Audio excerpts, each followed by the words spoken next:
말씀과 함께하는 따뜻한 오늘 큐티온. 말씀을 멸시하는 자는 자기에게 패망을 이루고 계명을 두려워하는 자는 상을 받느니라. 지혜 있는 자의 교훈은 생명의 샘이니 사망의 그물에서 벗어나게 하느니라. 선한 지혜는 은혜를 베푸나 사악한 자의 길은 험하니라. 무릇 슬기로운 자는 지식으로 행하거니와 미련한 자는 자기의 미련한 것을 나타내느니라. 악한 사자는 재앙에 빠져도 충성된 사신은 양약이 되느니라. 훈계를 저버리는 자에게는 궁핍과 수욕이 이르거니와 경계를 받는 자는 존영을 받느니라. 소원을 성취하면 마음에 달아도 미련한 자는 악에서 떠나기를 싫어하느니라. 지혜로운 자와 동행하면 지혜를 얻고 미련한 자와 사귀면 해를 받느니라. 재앙은 죄인을 따르고 선한 보응은 의인에게 이르느니라. 선인은 그 산업을 자자손손에게 끼쳐도 죄인의 재물은 의인을 위하여 쌓이느니라. 가난한 자는 밭을 경작함으로 양식이 많아지거니와 불의로 말미암아 가산을 탕진하는 자가 있느니라. 매를 아끼는 자는 그의 자식을 미워함이라. 자식을 사랑하는 자는 근실이 징계하느니라. 의인은 포식하여도 악인의 배는 줄이느니라. 말씀과 함께하는 따뜻한 오늘 큐티온, 수요일의 큐티온을 기도함으로 시작합니다. 기도하겠습니다. 사랑과 은혜가 풍성하신 하나님 아버지, 오늘도 주의 말씀을 듣는 그리고 마음에 새기는 귀한 시간을 허락해 주심에 감사드립니다. 오늘도 새롭게 말씀하시는 주님의 음성을 들으며 나아가는 저희들 될 수 있게 하여 주옵소서. 이 모든 말씀 예수님의 이름으로 기도드립니다. 아멘. 그동안 계속해서 묵상해왔던 잠언 말씀처럼 오늘의 잠언 또한 우리에게 올바른 삶의 방향을 제시하고 더욱 확신 있게 나아갈 수 있는 힘을 더하고 있습니다. 오늘도 각 부분의 말씀을 살펴보면서 잠언의 말씀을 우리의 마음에 녹여내는 묵상을 하기 원합니다. 먼저 13절과 14절의 말씀을 보면 어떨까요? 말씀을 멸시하는 자는 자기에게 패망을 이루고 계명을 두려워하는 자는 상을 받게 된다라고 말하는 것을 볼 수 있습니다. 이것은 하나님이 주신 말씀을 우습게 여기거나 두려워하는 것 너머에 있는 이해를 이야기하고 있다고 생각합니다. 하나님을 부정하거나 하나님을 따른다고 하면서도 자기중심적인 생각으로 삶을 살아가는 사람만이 말씀을 멸시할 수 있고, 하나님을 경외하고 진심으로 따르는 사람만이 하나님의 말씀을 두려워할 수 있습니다. 따라서 너무나도 당연한 결과로서 하나님의 말씀대로 살아가는 사람에게 승리의 생명이 있고 하나님을 업신여기는 사람에게 패망의 죽음이 있습니다. 이것을 되새기게 될 때 우리 안에 부딪히는 두 가지 마음을 보게 됩니다. 우리는 그 가운데에서 오늘도 하나님의 말씀을 떨리는 마음으로 이루며 살아가야 하겠습니다. 우리는 하나님의 말씀대로 살아가는 길이 참 힘들고 험한 길이라고 생각하지만 오늘 말씀 15절은 오히려 반대로 이야기하며 우리에게 힘을 더하고 있습니다.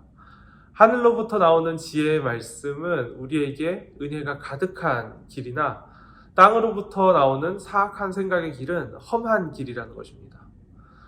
이것은 단지 인생의 난이도를 이야기하는 것이 아닐 겁니다. 그 길의 본질에 대해서 이야기하는 것인데 그 본질이 갈라진다라는 것입니다.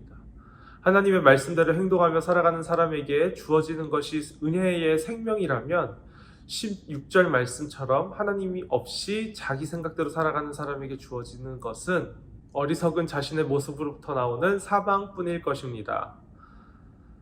다음으로 17절 말씀입니다.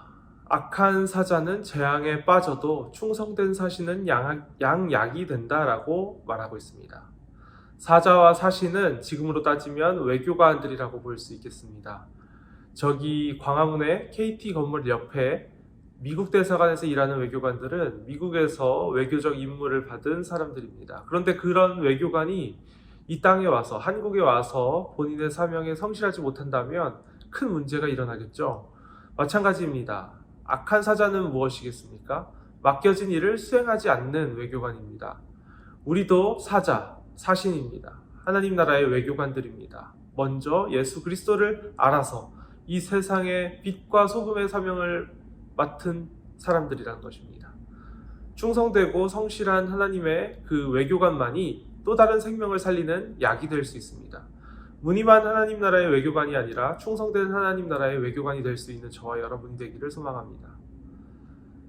다음으로 19절입니다. 소원을 성취하면 기쁜 것은 의인이나 악인이나 모두 같은 마음일 것입니다. 그러나 나의 소원의 방향이 잘못되었을 때, 그 목적이 잘못되었을 때 의인은 그 방향을 다시 되돌리기 위해서 노력하지만 악인은 그 길에 머무는 사람입니다. 20절의 말씀은 어떤가요? 20절의 말씀은 관계에 대해서 이야기하고 있습니다. 지혜로운 자와 동행하면 지혜를 얻고 미련한 자와 사귀면 해를 받는다. 이것이 사람을 가려 사귀라는 이야기를 하는 것은 아닐 겁니다. 모든 사람은 주변의 상황에 영향을 많이 받고 또 특히 주변 사람들의 관계 속에서 영향을 주고받으며 살아갑니다. 그렇기에 오늘 말씀은 그 어떠한 관계 속에서도 중심을 잘 잡고 견실하게 하나님의 말씀을 청종하는 지혜로운 사람이 되라는 의미를 가지고 있습니다. 24절을 제외한 21절부터 25절까지는 의인과 악인의 끝을 이야기하고 있습니다. 앞서 말했던 것의 반복입니다. 22절과 23절은 그 마지막의 디테일이라고 볼 수 있겠습니다. 당장에 악인이 승승장구하는 것처럼 보일 수 있으나 결국 그 끝에서는 의인에게 복이 더해진다. 하나님이 복을 주신다라는 것을 말하고 있는 것입니다. 때때로 우리는 생명의 길을 걸어가는 그 과정이 너무 고되고 힘들어서 이 길의 끝을 의심하기도 하고 포기하고 싶어 할 때도 있습니다. 그러나 오늘 솔로몬의 잠언이 말해주는 바 우리가 걸어가는 이 길이 하나님이 보시고 칭찬하시고 상 주시는 길이니 하나님이 맡겨주신 사명에 충실하면서 정진할 수 있는 우리 모두가 될 수 있으면 좋겠습니다. 오늘의 묵상 질문입니다. 생명의 길 가운데 하나님이 오늘 나에게 맡기신 그 일은 무엇이 있을까요? 함께 기도하며 더욱더 깊은 묵상의 자리로 나아가겠습니다. 기도하겠습니다.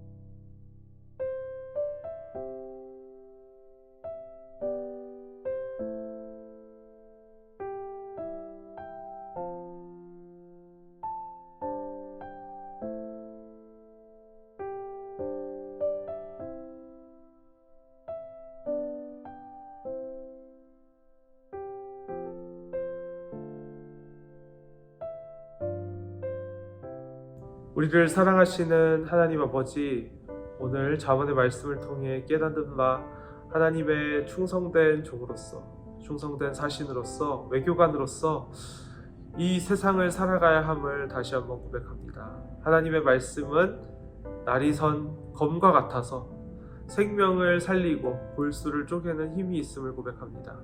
하나님의 말씀에 비추어 살아갈 수 있는 힘을 허락하시고 담대하게 그 길을 의심하지 않으며 나아갈 수 있는 용기를 주님 더하여 주시옵소서. 이 모든 말씀 예수님의 이름으로 기도드립니다. 아멘.